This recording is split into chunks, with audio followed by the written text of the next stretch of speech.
Hi there! Welcome back to my channel. ఈ వీడియోలో మనం ఎంతో ఉపయోగపడే కొన్ని ఇంపార్టెంట్ సెంటెన్సెస్ చూద్దాం. చాలా మందికి గ్రామర్ రూల్స్ తెలుసున్నప్పటికీ, కొంతవరకు వొకాబులరీ తెలుసుకున్నప్పటికీ, ఇంగ్లీష్‌లో ఫ్లూయెంట్‌గా మాట్లాడలేకపోతుంటారు. సో, అలాంటి వాళ్ళకు ఇలాంటి సెంటెన్సెస్ చాలా హెల్ప్‌ఫుల్‌గా ఉంటాయి. కాబట్టి చూద్దాం ఆ సెంటెన్సెస్ ఏంటో. Let's get started. నువ్వు ఎప్పుడు ఎక్కడికి వెళ్ళవా? ఇంట్లోనే ఉంటావా? ఎప్పుడు చూసినా ఇంటినే అంటిపెట్టుకొని ఉంటావేంటి అని ఇలాంటి క్వెషన్స్ అడుగుతూ ఉంటారు. ఇలాంటి క్వెషన్ మీరు ఫేస్ చేస్తున్నట్టయితే మీరు ఈ విధంగా రియాక్షన్ ఇవ్వచ్చు. I prefer to stay at home rather than going outside. 'Cause I'm కైండా a home body. నేను ఒక రకంగా చెప్పాలంటే నేను హోమ్ బాడీ. హోమ్ బాడీ అంటే ఏంటి? Home body. హోమ్ బాడీ అంటే home body is a person who loves to stay at home rather than going outside or traveling to different places. వీళ్ళని home bodies అంటాం. So, I'm kind a home body. నేను కొంతవరకు చెప్పొచ్చు. I'm kind a home body. ఇలా చెప్పొచ్చు. I'm kind ఇదొక రకమైన informal expression కొంతవరకు అని చెప్పడానికి I'm kind a home body. ఇలా చెప్పొచ్చు. హోమ్ బాడీ అంటే ఇంట్లోనే ఉంటూ టైమ్ స్పెండ్ చేసే వాళ్ళని హోమ్ బాడీ అంటాం. ఏంటి ఈ మధ్య చాలా డల్‌గా ఉంటున్నావు? You look very upset these days. Is anything bothering you?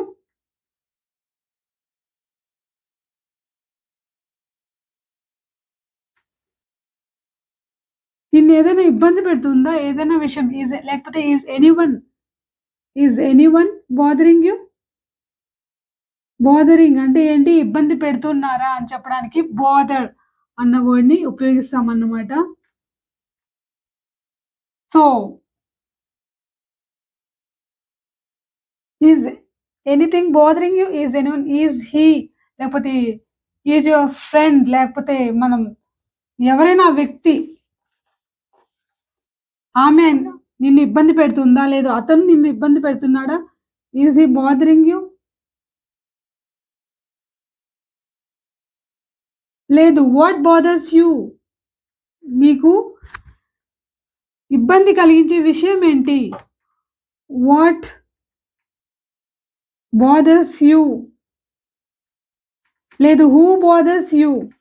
నిన్నెవరు ఇబ్బంది పెడుతున్నారు? ఇలా you look so upset. Let me help you. So, just share with me. I'll help you అని చెప్పేటప్పుడు వాట్ బాదర్స్ యూ? ఏం బాధ పెడుతుంది? Anything bothering you? ఇలా మనం చెప్పొచ్చు. ఏదైనా ఒక పనిని తాజాగా ప్రారంభించడం. అంటే ఎగ్జాంపుల్‌కి నేను ఒక లెటర్ రాస్తూ ఉన్నాను. నాకు నచ్చలేదు. చించేసి మళ్ళీ రాయటం. అలాంటి సందర్భాల్లో ఏం పదం వాడొచ్చు అంటే అఫ్రెష్. అఫ్రెష్. సో, ఎగ్జాంపుల్‌కి she tore the letter and started afresh. మళ్ళీ తాజాగా ప్రారంభించింది అని చెప్పేటప్పుడు షీ స్టార్టెడ్ అఫ్రెష్. లేదు she wants to start afresh. ఇక్కడ పాస్ట్ టెన్స్‌లో చెప్తున్నాం కాబట్టి she wanted to start afresh. To start afresh అనేది ఒక ఫ్రేజ్. అంటే తాజాగా మళ్ళీ ప్రారంభించడం. కొత్తగా ప్రారంభించడాన్ని మనం ఏమంటాం? అతను పాత జాబ్ వదిలిపెట్టేసాడు. ఎందుకంటే కొత్త జాబ్‌ని ప్రారంభించాలి. తాజాగా అని చెప్పేటప్పుడు he wanted to start afresh with a new job. He resigned the old one అని చెప్పొచ్చు. స్టార్ట్ అఫ్రెష్ అంటే పునః ప్రారంభించడం, తాజాగా మళ్ళీ ప్రారంభించడం అని. సో, ఆవిడ వంట చేస్తూ ఉంది. వంట మాడిపోయింది. కర్రీ మాడిపోయింది. The curry has burnt really badly. So, she has to start afresh. మళ్ళీ బాగా ద కర్రీ హాస్ బర్న్ట్ అనమాట. షీ హ్యాస్ టు లేదు షీల్ హ్యావ్ టు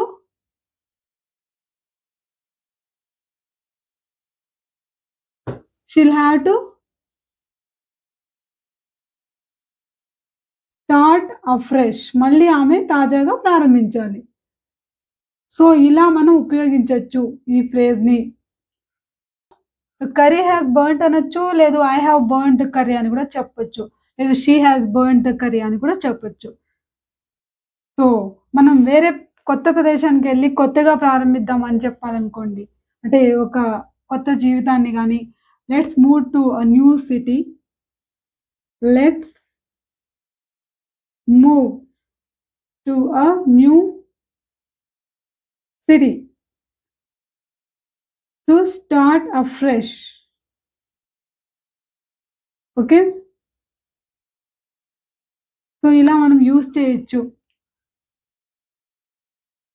సో మీరు కూడా స్టార్ట్ అఫ్రెష్ అన్న ఫ్రేజ్‌తో ఒక కొత్త సెంటెన్స్‌ని కామెంట్ బాక్స్‌లో రాయండి. ఇక్కడి వరకు మీకు ఈ టాపిక్ యూజ్‌ఫుల్ అనిపించుంటే ఖచ్చితంగా లైక్ చేయండి. సో ఇప్పుడు కంటిన్యూ చేద్దాం. మన ఏదన్నా ఒక మంచి విషయం జరిగిందనుకోండి, లేదు మంచి విషయం జరగాలి అని ఆశిస్తూ దేవుని దయ వల్ల ఇలాంటివి చెప్తూ ఉంటాం గదా! మనం లోకల్‌గా అయితే అలా చెప్తూ ఉంటాం. మరి ఇంగ్లీష్ వాళ్ళు ఉపయోగించే ఫ్రేజ్ ఏంట్రా అంటే టచ్ వుడ్ అంటారు వాళ్ళు. Touch wood. టచ్ వుడ్ అంటే ఏంటి? గతంలో మంచి జరిగి ఉంటే దాని గురించి టచ్ వుడ్ అంటారు.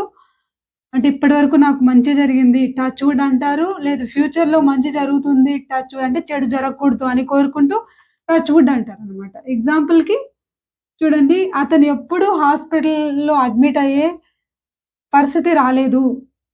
దేవుని దయ వల్ల అంటే లక్కీగా, అదృష్టవశాత్తు ఇలా చెప్తాం గదా! సో, మనం ఇలా చెప్పొచ్చు. టచ్ వుడ్ అని చెప్పి he has never been hospitalised.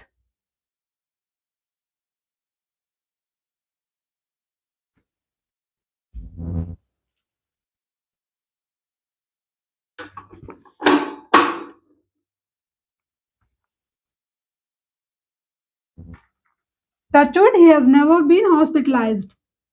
లేదు ఈ టచ్ వుడ్ అన్న ఫ్రేజ్‌ని చివరన గూడా ఉపయోగించొచ్చు. So, I have never suffered any kind of fever. Touch wood ఇలా గూడా చెప్పొచ్చు. నాకు ఎటువంటి జ్వరం గాని ఏం రాలేదు. Any kind of disease. So, touch wood, touch wood అని చెప్పి ఇలాంటివి చెప్పొచ్చనమాట మనం. ఇప్పటి వరకు ఏం జరగలేదు అని చెప్పేటప్పుడు ప్రెజెంట్ పర్ఫెక్ట్ టెన్స్‌ని ఇప్పటి వరకు జరగలేదని చెప్పేటప్పుడు ఇలా చెప్పొచ్చు. అదే ఫ్యూచర్ గురించి చెప్పేటప్పుడు ఎలా చెప్పాలి? ఏదైనా ఒక డీల్ గురించి మాట్లాడుకునేటప్పుడు the deal will be agreed on Monday touch wood. అంటే ఆశిస్తున్నాను. గుడ్ లక్ అంటే లక్ మంచే జరగాలి అని. ఇలా గూడా యూజ్ చేయొచ్చు. Touch wood the deal will be agreed అంటే ఫ్యూచర్‌లో. ఆన్ మండే లేదు పలానా డేట్ మనం అనుకున్న డేట్ ప్రకారం జరిగిపోవాలి అని నేను ఆశిస్తున్నా. అదృష్టవశాత్తు అని చెప్పేటప్పుడు ఇలా చెప్పొచ్చు. అంటే ఫ్యూచర్‌లో జరిగే మంచి కోసం చెప్పొచ్చు. ఇంతవరకు జరిగిన మంచి కోసం గూడా మనం టచ్ వుడ్‌ని చెప్పొచ్చు. ఇలా యూజ్ చేయొచ్చనమాట. You think these phrases are very interesting and helpful? So, ఇంకా చూద్దాం. ఫిషీ అన్న వర్డ్‌ని ఎలా యూజ్ చేయాలో చూద్దాం. ఫిషీ. ఫిషీ అంటే చేపలు అని. అంటే ఫిషీ అంటే ఆ మీనింగ్ కూడా వస్తుంది గానీ, ఇక్కడేంటంటే ఏదో తేడా జరిగింది. లేదు ఏదో తేడాగా ఉంది. మనం సందేహించేలాగా ఉంది. సంథింగ్ ఈజ్ సస్పిషియస్ అని చెప్పేటప్పుడు ఫిషీ అన్న వర్డ్‌ని ఉపయోగించొచ్చు. So, it seems a little fishy to me.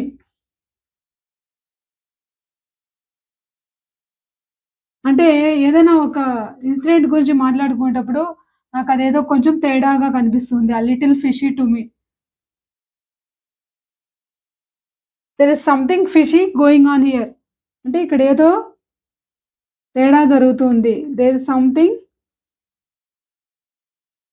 Fishy ఏదో తేడాగా నడుస్తుంది. గోయింగ్ ఆన్ హియర్ అంటే ఏంటి?